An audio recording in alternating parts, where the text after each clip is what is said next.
आपको ये प्रतिक्षण वर्धमानम के बारे में आपको एक और जानकारी देता हूँ। भरत भागवत में भागवतामृत के 3 खंड में इसका वर्णन आ रहा है। 6 अध्याय के अंदर 211, 12, 13 श्लोक चल रहे हैं।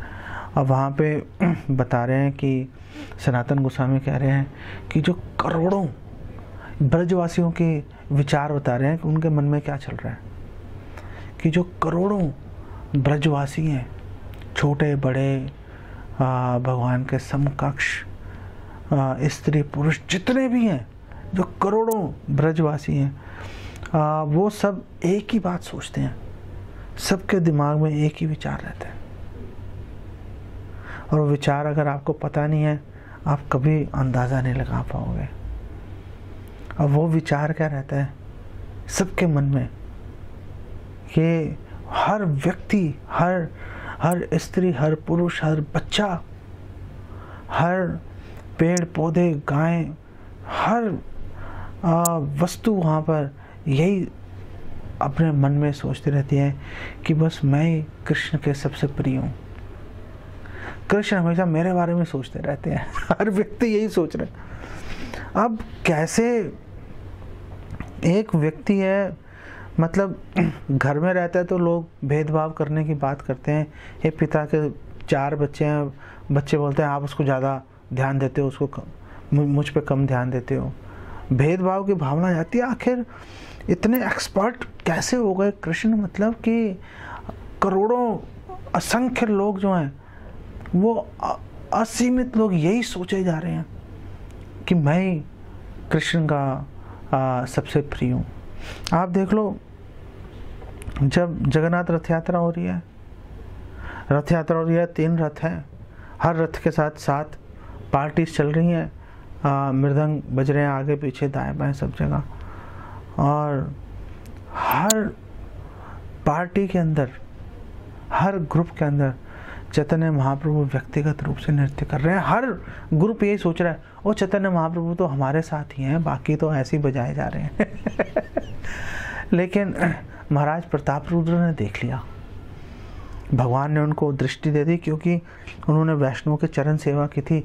झाड़ू लगाया था उन्होंने रथ के आगे, ताकि वैष्णव के चरणों को कोई नुकसान नहीं पहुँचे, उनको कोई पैर में पत्थर वत्थर कांटा वाटा ना चुभ जाए। बस भगवान ने उनको दृष्टि दे दी, उन्होंने देख लिया तो सभी जगह हो रहा है। रास नृत्य में कृष्ण, सारी गोपियाँ ये सोच रही हैं वो कृष्ण मेरे साथ ही नाच रहे हैं। बस हर व्यक्ति ये सोच रहा है भगवान की कितनी ऑपुलेंस है, कितना ऐश्वर्य है। मतलब आप देख लो, द्वारका के अंदर हर एक जो रानी है वो यही सोच रही है कि कृष्ण, वो तो चलो भगवान ने विस्तार कर रखा है, हर रानी यही सोच रही है कि कृष्ण बस मेरे साथ ही है। और फिर इससे बिल्कुल अगले श्लोक में 212 में सनातन गोस्वामी कह रहे हैं कि कृष्ण भी यही सोचते हैं। ओह, क्या रेसिप्रोकेशन चल रहा है, आदान प्रदान चल रहा है। मतलब भक्त ये सोच रहा है कि मैं ही सबसे प्रिय हूँ कृष्ण के, और कृष्ण भी हर एक भक्त के बारे में ये सोचते हैं कि मैं इसका सबसे प्रिय हूँ। मतलब ये यथा माम प्रपद्यन्ते, बिल्कुल सामने ही उसका प्रमाण लाके खड़ा कर दिया सनातन गोस्वामी ने इसका। ये यथा माम प्रपद्यन्ते ताम सतया भजामि। जैसा एक भक्त सोच रहा है वैसे ही भगवान सोचे जा रहे हैं। और आगे भक्त भी यही सोच रहा है मैं सबसे ज़्यादा प्रिय हूँ, और भगवान भी यही सोच रहे हैं मैं सबसे ज़्यादा प्रिय हूँ। और 213 में उसका इम्पैक्ट, उसका इफ़ेक्ट बता रहे हैं। अब बता रहे हैं कि दोनों यही सोचे जा रहे हैं, तथापि तृप्ति कस्यापि नैव उदेति कदाचना प्रेम तृष्णा च विविधा दैन्य माता विवर्धते।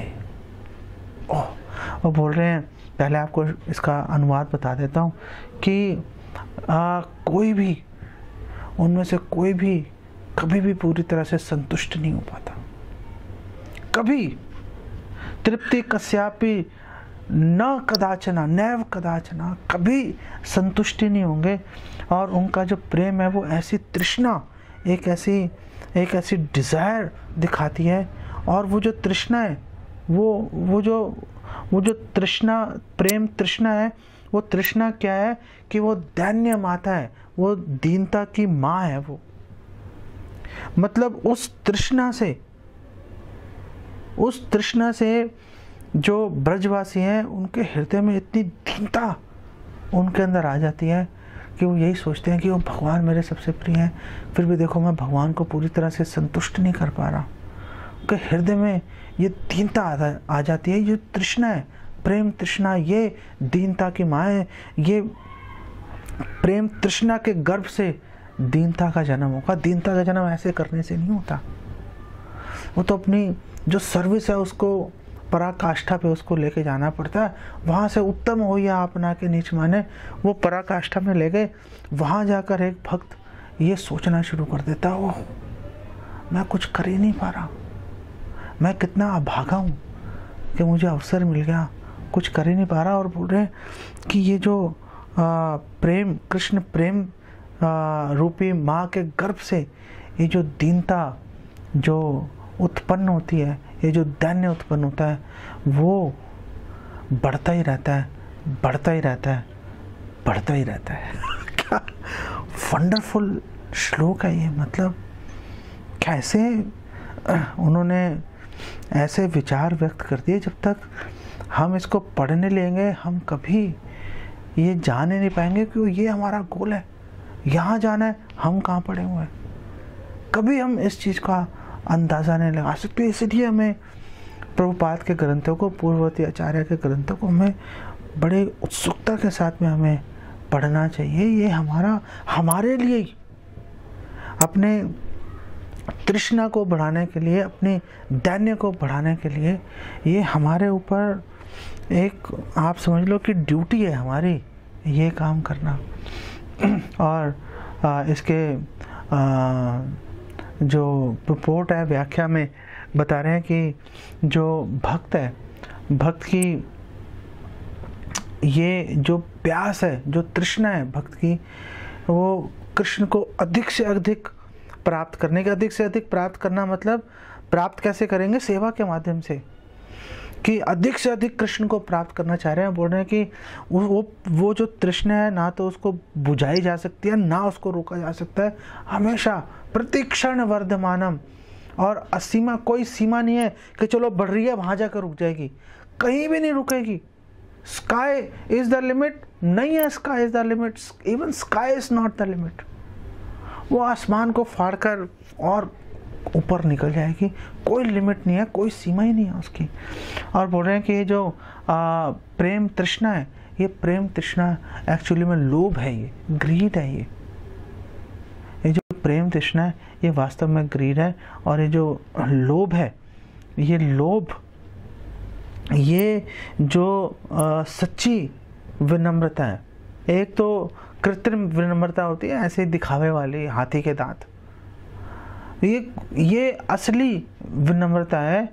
और ये असली विनम्रता क्यों है? असली विनम्रता, उसकी एक्सप्लेनेशन दे रहे हैं कि असली विनम्रता इसलिए है कि एक भक्त, कृष्ण सामने ही है और भक्त की फिर भी प्यास ही बढ़े जा रही है कृष्ण को और ज़्यादा सुख देने की, और ज़्यादा सुख देने की, दे ही नहीं पा रहा। और फिर भक्त के मन में विचार आ जाता है, उफ, भक्त के मन में विचार आ जाता है कि कृष्ण अभी चले जाएंगे और मैं कृष्ण को ये सुख, जो परफेक्ट सुख देने का मेरे पास अवसर था, ये भी मेरे हाथ से चला जाएगा, क्योंकि मुझ में कमी है, मुझ में कमी है। और जैसे ये भाव आता है, भगवान सामने खड़े होते हैं, सामने खड़े हैं भगवान, बातचीत चल रही है, पास टाइम लीलाएं चल रही हैं, लेकिन जो ब्रजवासी हैं, जो परफेक्ट डिवोटीज हैं, वो भगवान सामने खड़े हैं और उनसे विरह का अनुभव करना शुरू कर देते हैं। कैसे हो रहा है ये, कैसे हो रहा है? इसीलिए तो जो केवल गोपियां नहीं, सभी ब्रजवासी सामने खड़े हैं भगवान। गोपियां तो चलो इसके अंदर भी पराकाष्ठा है, इस सामने कृष्ण है और विरह का अनुभव किए जा रही हैं। और ये जो विरह का अनुभव है, ये हमें आज पता चल गया, आज क्लियर हो गई है बात कि ये जो विरह का अनुभव है, ये विरह का अनुभव हमें हो रहा है दीनता के कारण। और ये दीनता कहाँ से आ रही है? ये दीनता आ रही है कृष्ण तृष्णा, जो लोभ है कृष्ण को सेटिस्फाई करने का, कृष्ण को संतुष्ट करने का, उनको प्रसन्नता देने रूपी जो लोभ है, उससे पैदा हो रही है वो। ओह,